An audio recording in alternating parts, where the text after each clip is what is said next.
សួស្តីអ្នកនាងស្វាគមន៍ជាមួយនឹងខ្ញុំប្រុសស្មោះសាជាថ្មីម្ដងទៀតហើយវីដេអូនេះគឺយើងបន្តភាគរបស់យើងតែម្ដងទៅភាគមុនគឺជាភាគចាប់ផ្ដើមបណ្ដោះហើយភាគនេះគឺជាភាគទី1របស់យើងហ្នឹងហើយសាច់រឿងវិញគឺថាញាក់សាច់តែម្ដងភាគនេះដែរគឺយើងអាណិតតួឯកស្រីរបស់យើងខ្លាំងមែនតើដោយសារតែមានការចាប់ប្រកាន់ទៅលើនាងផងដែរតោះបើសិនជាចង់ដឹងថាសាច់រឿងរបស់យើងទៅជាយ៉ាងណានោះហើយតួឯកស្រីរបស់យើងទៅជាអ្វីនោះយើងចាប់ផ្ដើមភាគទី1របស់យើងតែម្ដងទៅតាមសាច់រឿងរបស់យើងហ្នឹងបង្ហាញឲ្យយើងឃើញថានៅតាមចលងភ្នំហ្នឹងគឺយើងបានឃើញរទេះមួយដែលមានសេះពីរក្បាលកំពុងតែបកនៅក្នុងរទេះនោះដែរគឺមានក្មេងស្រីម្នាក់ដែលនាងមានឈ្មោះថាទីស៊ូស៊ីនាងគឺបានពិបាកចិត្តនឹងគិតក្នុងចិត្តថាចិនយុនគឺជាលើកទី1ហើយដែលជាលើកចុងក្រោយដែរបន្ទាប់ពីនាងយើងនឹងដើរផ្លូវរៀងៗខ្លួនហើយតមកកូនចៅរបស់នាងដែលជាអ្នកបរទេសហ្នឹងក៏បានស្រែកប្រាប់ថាលោកស្រីបន្ទាប់ពីឆ្លងកាត់ភ្នំនេះមានទីក្រុងមួយនៅខាងមុខយើងនឹងឈប់ដើម្បីសម្រាកតែភ្លាមៗនោះដែរសត្វតែមានគ្រាប់ព្រួញចំនួន4ក៏បានហោះមកសំដៅអ្នកទាំងពីរតែម្ដងហើយជាអកុសលគ្រាប់ព្រួញមួយក៏បានហោះចំទ្រូងរបស់អ្នកបម្រើរបស់លីស៊ូស៊ីអ្នកបម្រើរបស់នាងក៏បានលន់មាត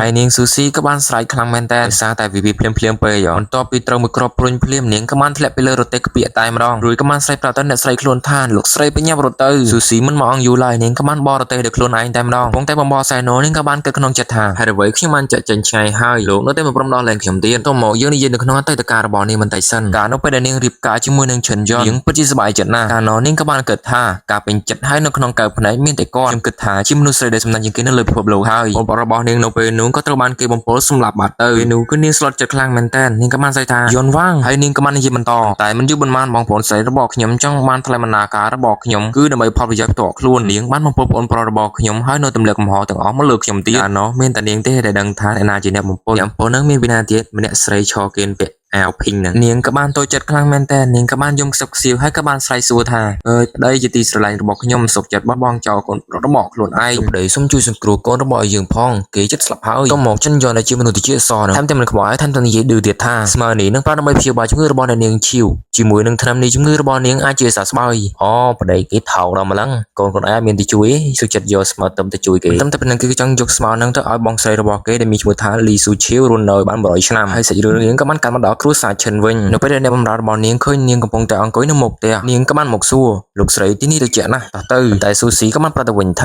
គ្រួសារឈិនពួកគេធ្វើមួយជំហានម្ដងខ្ញុំធ្លាក់ពីពពកដល់បាតទីបំផុតគាត់បានបោះលិខិតលែងលះនៅចំពោះមុខខ្ញុំហើយនាងខ្ញុំចេញពីផ្ទះទៀតផងទៅមកក៏មានរទេះសេះមួយបានមកដល់មីនារីពីរនាក់នៅក្នុងនោះក៏បាននិយាយចោទទៅនាងថាកុំធ្វើពុតអីតើនាងមិនមែនដោយសារបងប្រុសឈិនទេទើបនាងបង្កើតកូននេះមកនាងអាចសម្លាប់សម្បត្តិតែប្អូនប្រុសបង្កើតខ្លួនឯងបងប្រុសឈិនមិននឹងអាចទទួលយកនាងបាននៅពេលដែលនាងស៊ូស៊ីឮសំឡេងទាំងអស់នេះនាងក៏ពិតឈឺចាប់ខ្លាំងមែនតើអ្វីដែលខ្ញុំជឿជាក់ពីមុនទាំងអស់គឺមិនពិតទាល់តែសោះរាងកាយតូចរបស់ក្មេងបាត់បង់សម្លេងនៅក្នុងដៃលោកខ្ញុំដឹងច្បាស់ថាអ្វីក៏ខ្ញុំមិនអាចធ្វើបានដែរហើយនាងគួរតែពិបាកចិត្តតែម្នាក់ឯងត្រឡប់រឿងនៅពេលដែលនាងកំពុងតែជិះសេះនោះវិញក៏ស្រាប់តែមានសេះដេញពីក្រោយលឺសូរតែឈឺពួកសេះដែលកំពុងតែដេញនាងនោះជាពួកដែលបាញ់ព្រួញចំអ្នកបម្រើរបស់នាងនឹងឯងភ្លាមនោះសម្លេងគ្រាប់ព្រួញក៏បានហោះមកទៀតហើយគ្រាប់ព្រួញក៏បានហោះចាក់ខ្នងរបស់នាងធ្វើឲ្យនាងឈឺចាប់ខ្លាំងមែនតើហើយនាងស៊ូស៊ីក៏បានធ្លាក់លើសេះរសុទ្ធតែខ្ពកតែម្ដងទៅមកក៏លេចជើងបុរសម្នាក់ដែលជាប្តីរបស់នាងនឹងឯងហើយនោះគឺជាអបិឈិនយន់ពេលឃើញបែបនេះនាងក៏បានលើកដៃទៅហើយនិយាយថាឈិនយន់ខ្ញុំមានសេចក្តីស្រឡាញ់យ៉ាងជ្រាលជ្រៅចំពោះលោកបើលោកសម្រាប់ខ្ញុំទោះបីជាខ្ញុំស្លាប់ខ្លាចជាខ្មោចខ្ញុំមិនលើកលែងឲ្យលោកដែរព្រមនោះឈិនយន់ក៏បានដកដើមមកចាក់ទ្រូងនាងតែម្ដងហើយថែមទាំងនិយាយឌឺនឹងចោទទៅនាងទៀតថានាងបានសម្លាប់ប្អូនប្រុសបង្កើតរបស់ខ្លួនដើម្បីផលប្រយោជន៍ផ្ទាល់ខ្លួនរបស់នាងបើមិនមែនដោយសារបងស្រីរបស់នាងទ្រាំមិនបានហើយនិយាយការពិតចេញមកទេខ្ញុំមិនដឹងថាប្រពន្ធខ្ញុំសាហាវយ៉ាងណាអបិឈិនយន់នេះ